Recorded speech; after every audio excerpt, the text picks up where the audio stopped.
or less than a minute. It's 11 o'clock right now.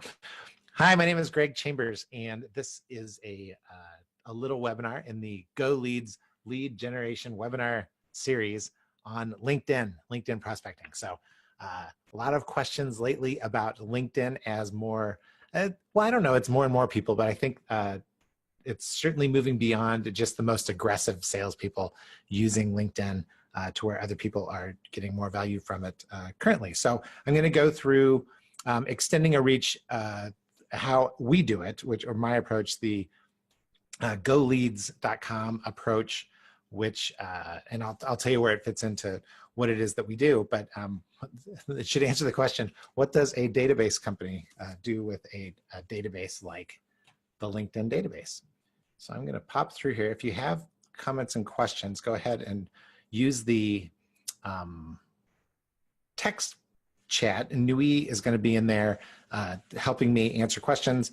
But if you have any questions, I'm happy to go through them. The way I've organized this is I'm going to cover 3 broad concepts. And the reason I'm going to do that is because I use that to center ourselves on this topic and what exactly I'm going to be talking about, just so that we're on the same page. And then we'll go into 6 tactics. And when I say tactics, I think of these as things that you can do immediately.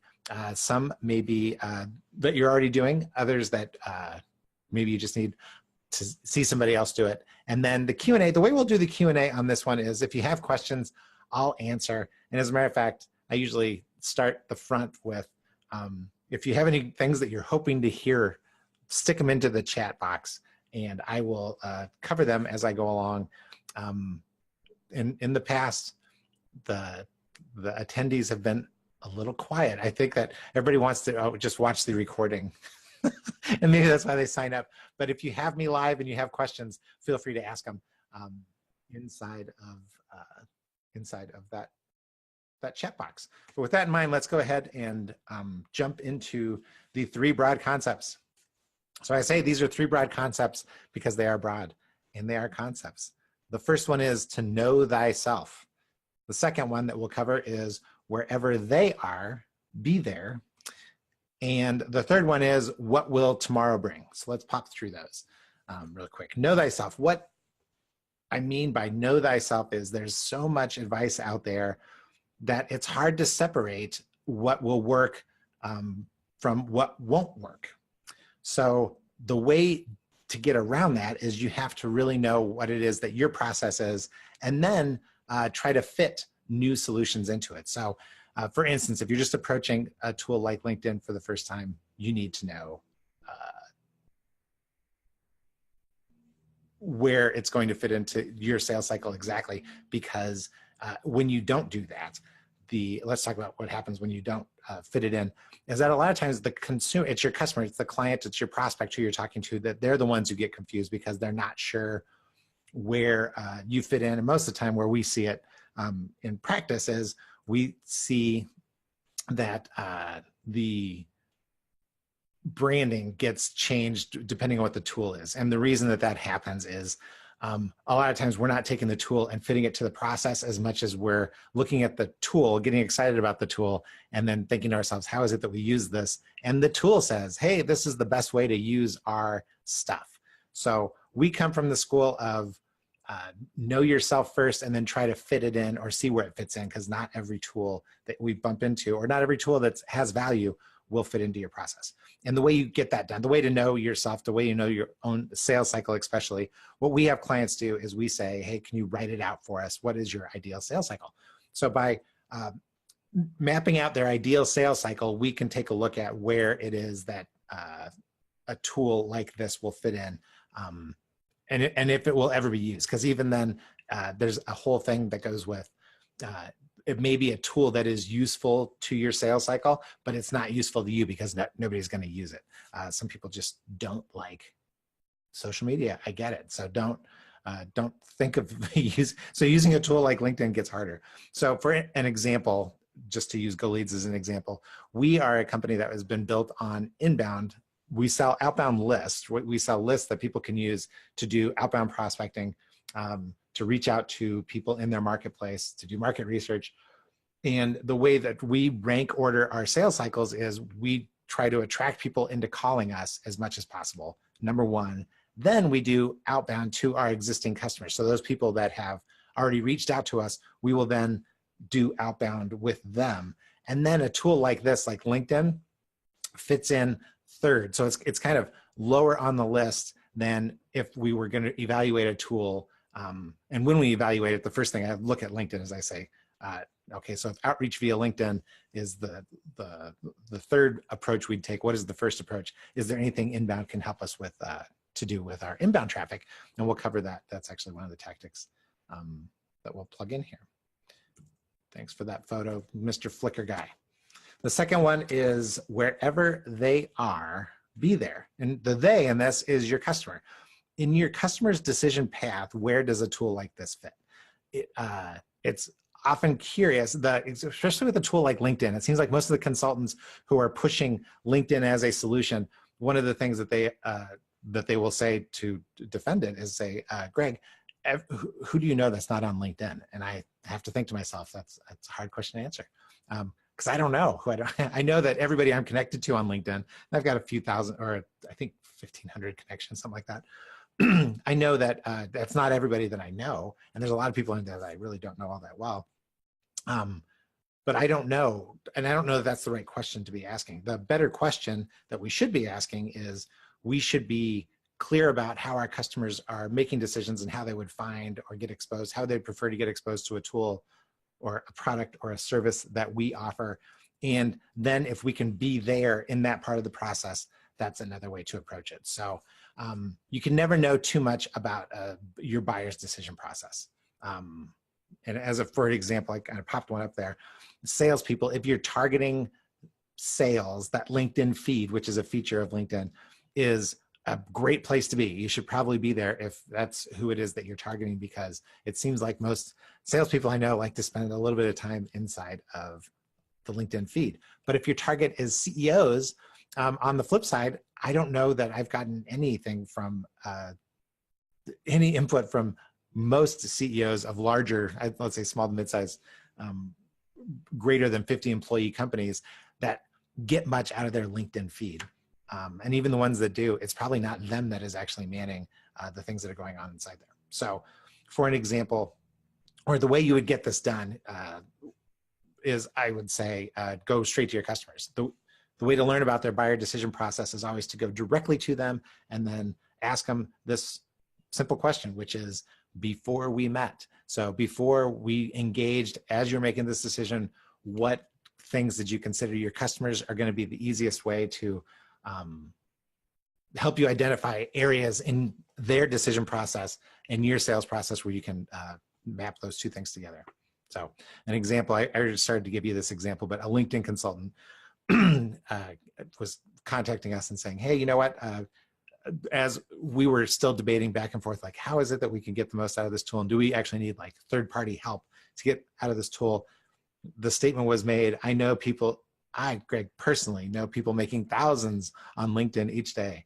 And so when pressed for examples, everything was consultants to consultants. It was basically consulting on coaching on selling, and the people that they were targeting or more towards those salespeople than the market that we were after or the market that I was after individually. So that is a big idea. Wherever they are, be there. So know your customer's decision process. And these are meant to be broad ideas. What did I just do with my third one? Fourth, fifth. Wherever they are, be there. And then it's,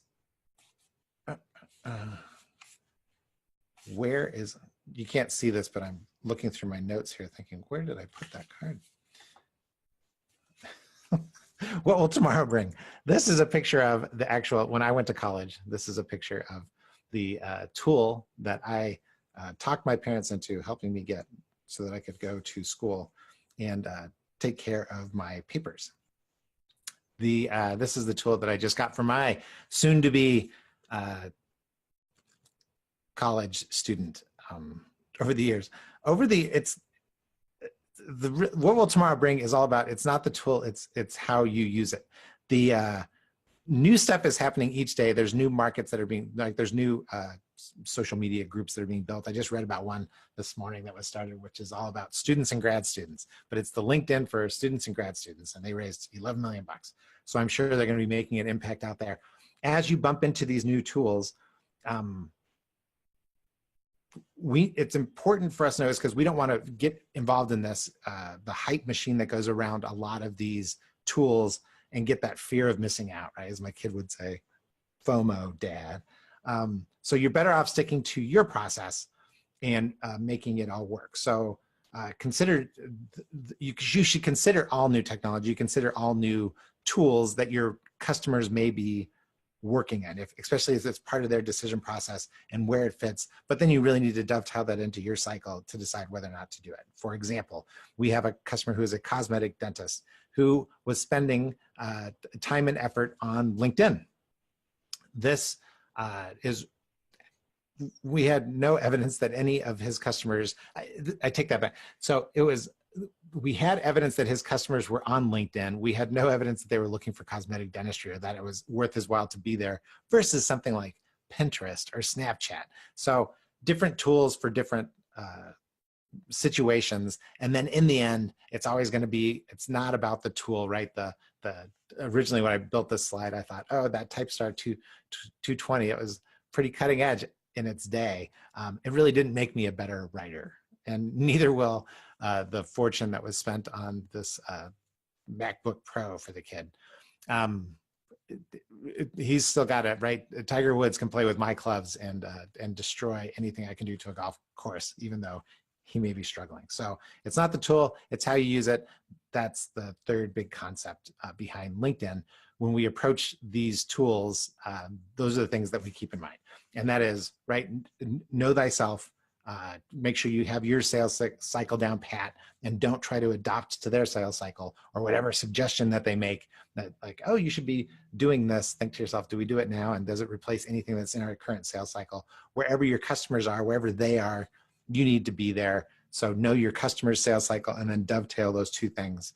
And then know that tomorrow there's always going to be a brand new tool. So that being said, that's Greg's disclaimer. Let's jump into 6 effective tactics. I've titled these 6 tactics.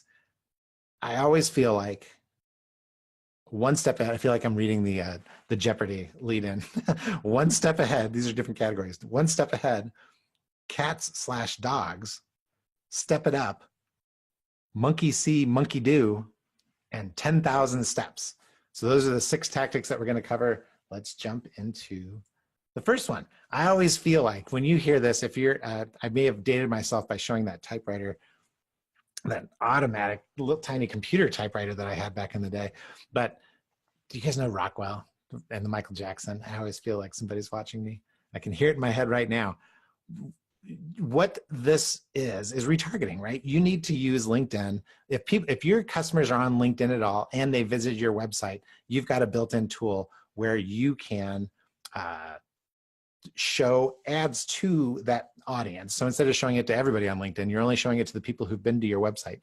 And like it says, re-engage your website visitors. There's also a way you can upload, you could take your LinkedIn audience and put them in different places where you could show them impressions too.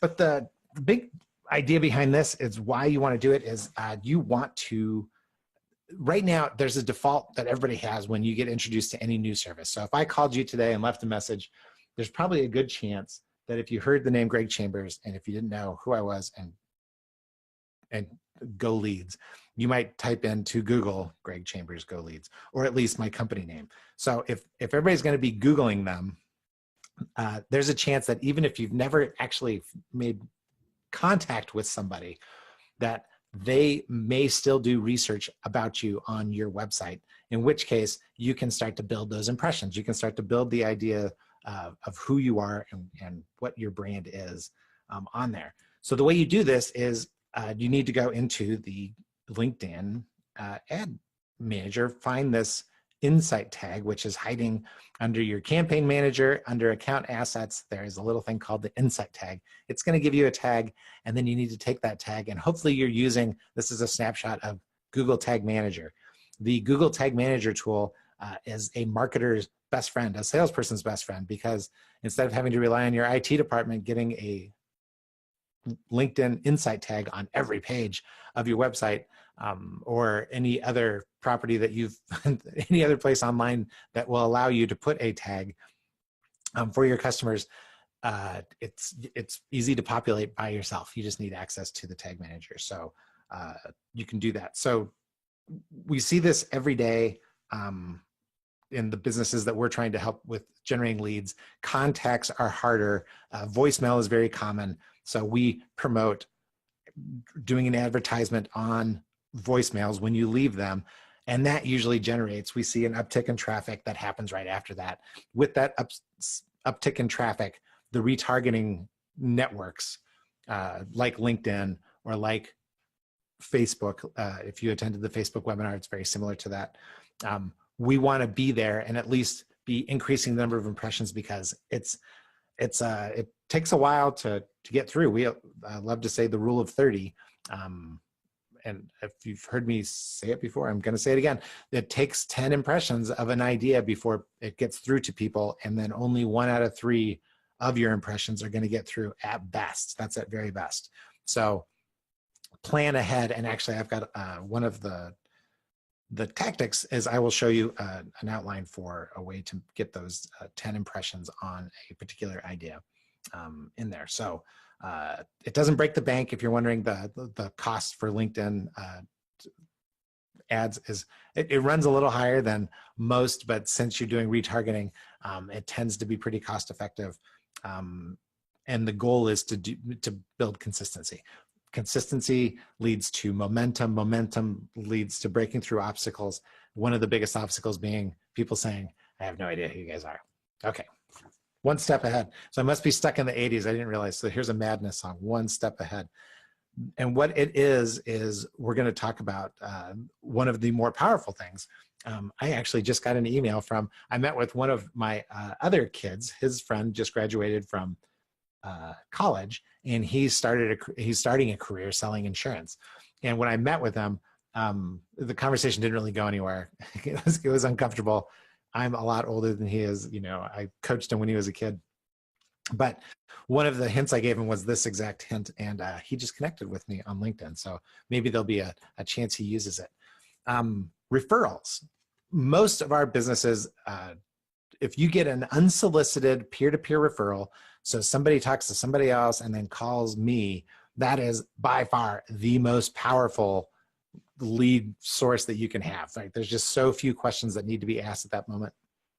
They are going to do business with you, or you're going to move further down there. At least you don't have to build that whole trust piece. The next best thing is being able to borrow somebody's name. Who I've put up there is my brother-in-law, Bill Tressler, who owns a brewery up in Green Bay, Wisconsin. So if you're in Green Bay, Wisconsin, stop by the hinterland and say hi. If I were meeting with Bill, right? One of the challenges that I have is that if I'm trying to expand my market in Green Bay, for instance, for the people of Green Bay, it is hard for them to differentiate me from anybody else. But so if I can borrow the influence of somebody who owns a popular restaurant and brewery, maybe that can do it. So if you take the time to do the research, LinkedIn makes it easy for you. This is how I would do it, is I would jump into Bill's profile. I'm going to be going up to Green Bay. I would click on see his connections, and then in his connections, I would go to the all filters. So up along the top, which is just under that search bar, you can see where those ads, custom printed apparel turned into the Midland MBA in Omaha. If you click on the all filters, you can start to do a search. And the nice thing is I can start to I'm searching through Bill's database at this point, Bill's connections, for his second or first connections that are listed as CEO. And what does that allow me to do? It pulls up a list of people that he has listed. And so ignoring the first one, who happens to be in Fort Myers, Florida, but I'm not going to be there. I'm going to be in Green Bay, Wisconsin. I would, when I ask Bill the question, hey, Bill, who is it that I should be talking to? He's probably going to draw a blank. He's going to say, I don't know. Because he's thinking, I don't know who needs your services. Nobody ever talks to me about that kind of stuff. But let me think about it, and I'll get you something. What this allows me to do is say, hey, Bill, who is, the bottom one I happen to know, her name is Kate. So I can say, hey, Kate, or do you know Kate? Would you be okay with me talking to Kate and using your name? Because I have some ideas for her. Plus, she knows some other people in the industry that we're trying to get in touch with. An easy way to get Bill to open up and think of a few more opportunities for me, because he might come up with the other names, but if I have 2 or 3 names, I can start feeding him. It's like asking, if I went to him and I said, hey, Bill, what's your favorite song? He's not gonna be able to answer it, but he loves the Grateful Dead. So I could say, hey, off the last tour, Bill, which song, right? Which Grateful Dead song? He probably couldn't still answer, but off the last time you saw them I think he just saw them in Alpine Valley. Bill, when you just saw them in Alpine Valley, what was the favorite song that they played with, John Mayer, who was with them, I think. And Bill, it's a lot easier for him to think because we've narrowed the options down. Who are some CEOs that is good? I'm thinking of who are some CEOs like Kate or whoever the other ones are that I blurred out. Is even better for getting him to give me some names. So that is tactic number 2, one step ahead. The next one is cats/dogs. And what is it? It's pretty simple. It's Boolean logic. So if you're, some of us are database nerds and we grew up with and, or, and not. Others are just starting to figure out that all of these databases, most databases have it built in.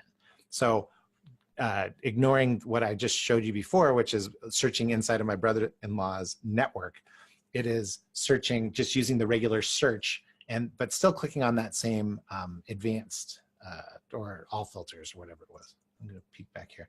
And it says all filters. So when you click on all filters and then to clear it out, you can use Boolean logic. So you can say president or CEO, right? You can say president and CEO when searching it through your first or second degree connections, because the free version pretty much limits you to that.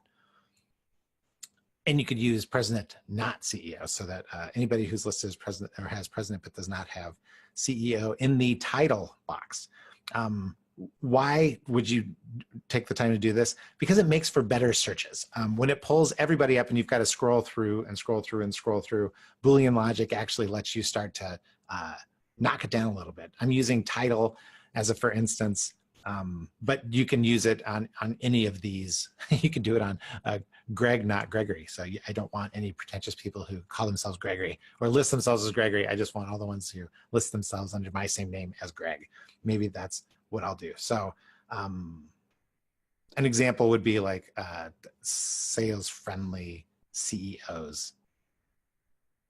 And I may say, oh, okay, so I use and so that I could find people who were had sales and CEO in the title. That might be for instance. But if I wanted people who, CEOs where sales might be more of a mystery, I could say CEO, not sales would be a for instance. And the reason it's called cats/dogs is because this was the Boolean graphic logic graphic that I found, which is great, right? So you can see and is where puppy and kittens intersect, or includes every term, and then not includes is only one term. And that's the easiest way to use it. In playing with that, I am reminded of, so this is a bonus, this is like number 7. But when you see these, the wildcard strings in your URL up at the top, take a peek at those, because every once in a while you get something good. Now this one, I couldn't find anything to play with that changed the display. But I did, if you're using the paid version, so you're using the LinkedIn Sales Navigator, and we got to when I pulled it out, it's got a huge long string, but I looked and sure enough, there it is. It says count 25. And I was looking and it only shows me 25 results. Well, guess what I can do? I can change that to 50 and I can show 50 results. It's just interesting and fun to do if you use the paid version of LinkedIn. And actually, that's what Step It Up is all about. Step It Up is talking about the paid version. Whether you're doing it, if you've never tried it before, it is worth the free month to mess around with to figure out how you would do it. You really do need to know what your sales process is and what the customer's decision process is in order to put this all together. But the first thing it does, I think it's like $80. I don't quote me on that in case I got a different deal. You know how these databases are, these with the variable pricing that they put out there. When you're doing, if you start using LinkedIn and you start getting into deeper searches where you know a little bit more about who it is that you're trying to find, the search on this is the reason I would do it. It's super powerful. It helps you dig out conversation starters just based on how long somebody's been in a position, what their function is, the years that they've been in a particular industry or a company. So the way you do it is there's a buy now button. I'm sure if you logged into LinkedIn today, there's a buy now button where you can either get a free month or end up subscribing to it. And so here's the bonuses that I could see.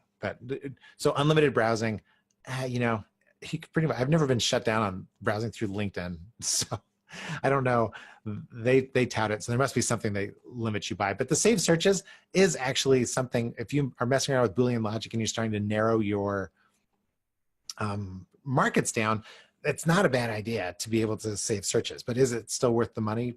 Maybe not. You get more filters. That can be powerful depending on how well you know your customers. And we can help you with some database analysis stuff on that, how they're found in LinkedIn. As you probably know, you get access to a bunch of this information when you've connected with people online and or in LinkedIn.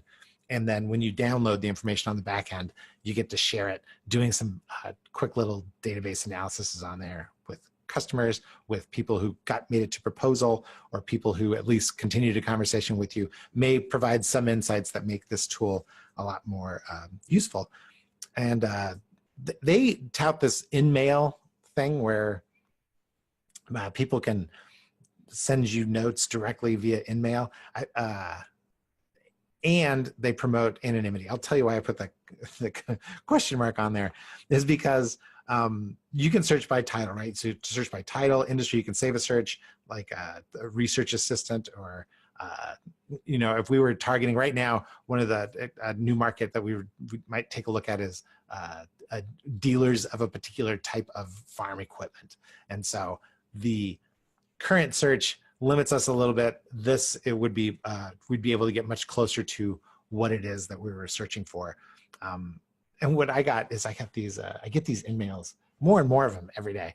And it's, hey, I saw, you know, I wanted to connect with you, and do you want to watch this video?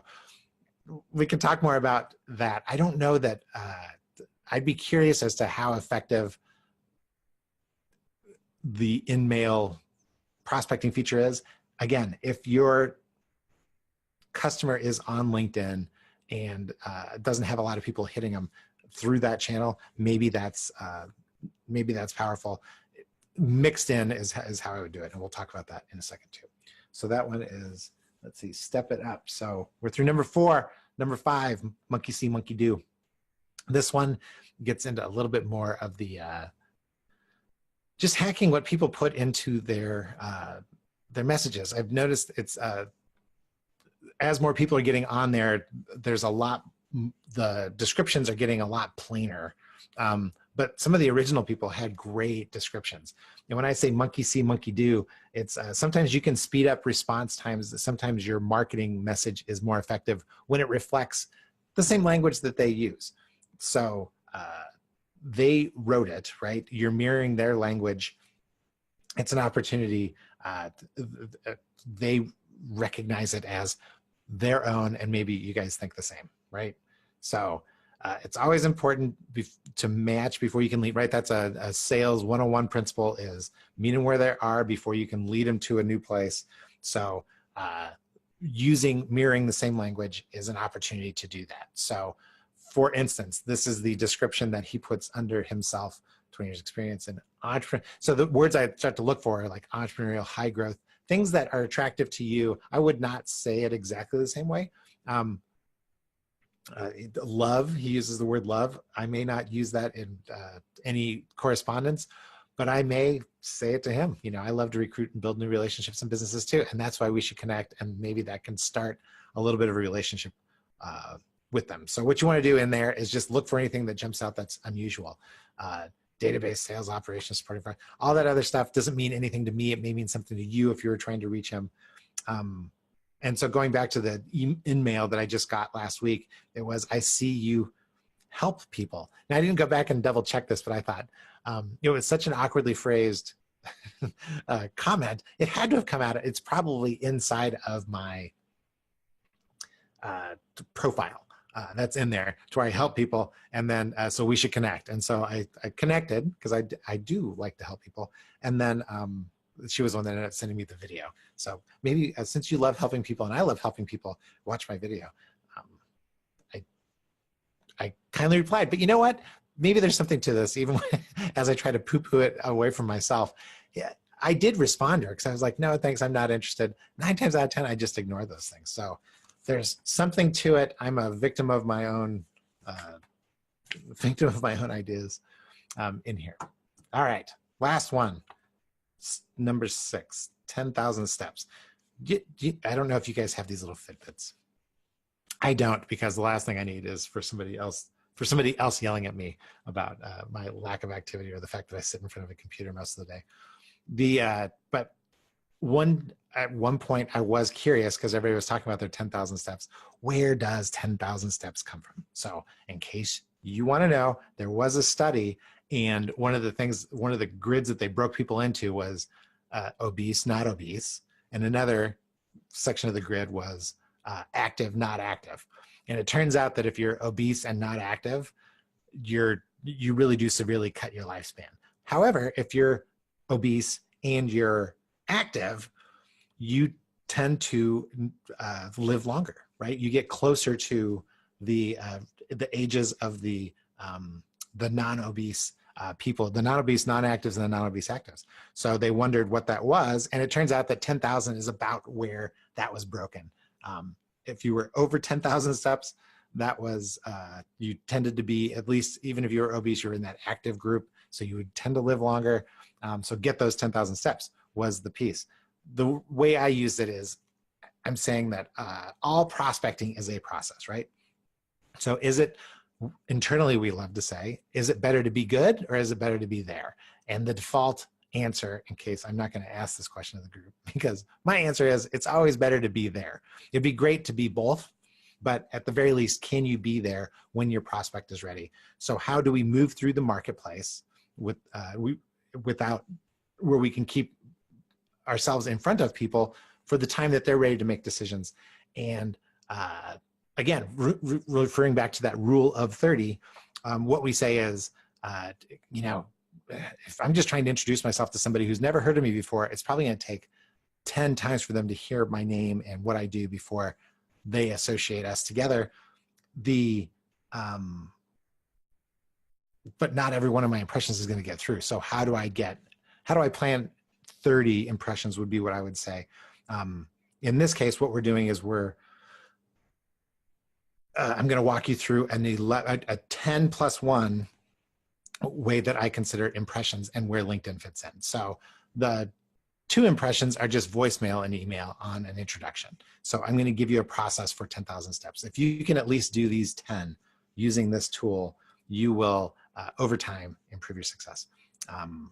And the reason is because if you get a process, it's kind of like the 10,000 steps. Is there anything magical about 10,000 steps? Not really, but there's something magical about 10,000 steps every day that makes you a healthier person.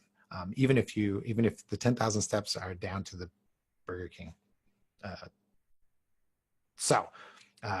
You can build momentum if you stick to this. So here's an 11-step approach. Here's my 3rd impression. So the first thing I do, I'm going to try to introduce myself to you because I think that we may be able to help you help your company. I'm going to leave you a voicemail, name and company name, and I'm going to try to send an email. My 3rd one, though, I may jump in and take advantage of that LinkedIn mail. So now I've at least picked a few different venues. In the background, I am also using pixels on my website. So if you go to research me on my website, you'll see my smiling face. You'll see the GoLeads running man in a few more places. The 4th impression, I'm going to call again. I may or may not leave a voicemail. The 5th and 6th, I'm going to do a double impression again, voicemail and email to this customer. And then impressions 7, 8, 9, and 10 are very similar: LinkedIn, emails, and calls. So when you just stack it up like this, it looks like it could be annoying. The goal is not to be annoying. So the reason you put it into a process is because you can stack these. I don't have the, I'll give you a piece of language here at the very end. But for the most part, you're trying to add value to the impression, right? Get a reason for why they should spend their valuable time with you. The magic number 11, right? If we're going to get to the 11 steps on this, is we send the last one we call internally a door crack email or a LinkedIn email. And you've probably seen a version of this when we put it together, which is timing is everything. And we really do believe that. At some point, most people who are trying to grow their business can use the services of GoLeads, we say, but not every day. So hopefully you at least know who I am at this point, and then I'll be back with new news. I won't be back doing the same thing, the same 11-step approach. It may be the same 11-step approach, but the language is going to be different each time. But I'm trying to be high touch so that I'm around just in case you happen to be closer to being in the market than not. But there's really no pressure. I'm trying to do a low pressure approach. And the reason that this helps is with some database knowledge, taking a broad database like GoLeads, bumping it up against a very specific database like your customer database, and then bumping that up against LinkedIn and trying to combine all those things together to where you can build a little lead universe, all trying to get that rule of 30 in place, is the best way we found right now to use a tool like LinkedIn and where it fits in. So right now, if you were in our database and you're in one of our target markets, you should start seeing some LinkedIn stuff here and there. Will you recognize it? I don't know. It may be as subconscious as that little, the fact that I responded to that lady about the clients thing. All right. So that's it. That's what I have. I'm checking, I'm looking. There's no questions in the chat box, but this is the time to roll through them. If the 3 big concepts, what kind of questions are there about those? There's probably not that many, right? Because it's hard to argue with knowing your sales. You need to know your sales cycle intimately and then try to fit tools into the process versus taking tools and recreating your sales process. You need to know your buyer's decision process. And like that cat dog Venn diagram, you need to know where those things are going to cross over to each other. And just always be aware, there's always a new tool. So have a way of evaluating these tools as they come through. I've kind of given you an idea of how we would evaluate a tool like LinkedIn internally at GoLeads. And then I give you some tactics that you can do right now. Retargeting was one. Referral prompting is what I find to be, it's the simplest, it's the easiest. It's the one I used long before I started paying for the upgrade. And half the time I don't even really, the upgrade almost requires me, they're asking me to put so much information into LinkedIn. I don't really want to do that. I just want to find different people to talk to when I have different ideas. So referral prompting is super powerful. The Boolean search and hacking of the URLs is important. Upgrading your account, right? For me, it's for you, it's for everybody. It's a math equation. If it's, I think it's, so if it is $80, that's $9, so it's $1,000 for a year. Like other selling tools, it's just, are you going to be able to get $10,000 back out of it if you use it? If you don't use it, nothing happens. And so we know that. We all know that. Use their language to mirror their language, and use that rule of 30 approach. That 11-step approach that I threw out there could be helpful. So there, I popped through that 38 minutes. I'm a rock star. I aim for under 45, and I'm giving you an extra 7 minutes in your day. If you need to contact us for more information or specific advice in your business or industry, or if you want to connect on LinkedIn and then and talk about your business and LinkedIn, by all means, give us a call or GoLeads.com. There's a little phone person there. Call our little round, bald, full phone person with the headset at 402-334-1824. Thanks for your attendance. I hope it was helpful, and it's helpful to somebody. It's helpful to Nui and Trang. And so I will talk to you later. Thanks for attending. Bye.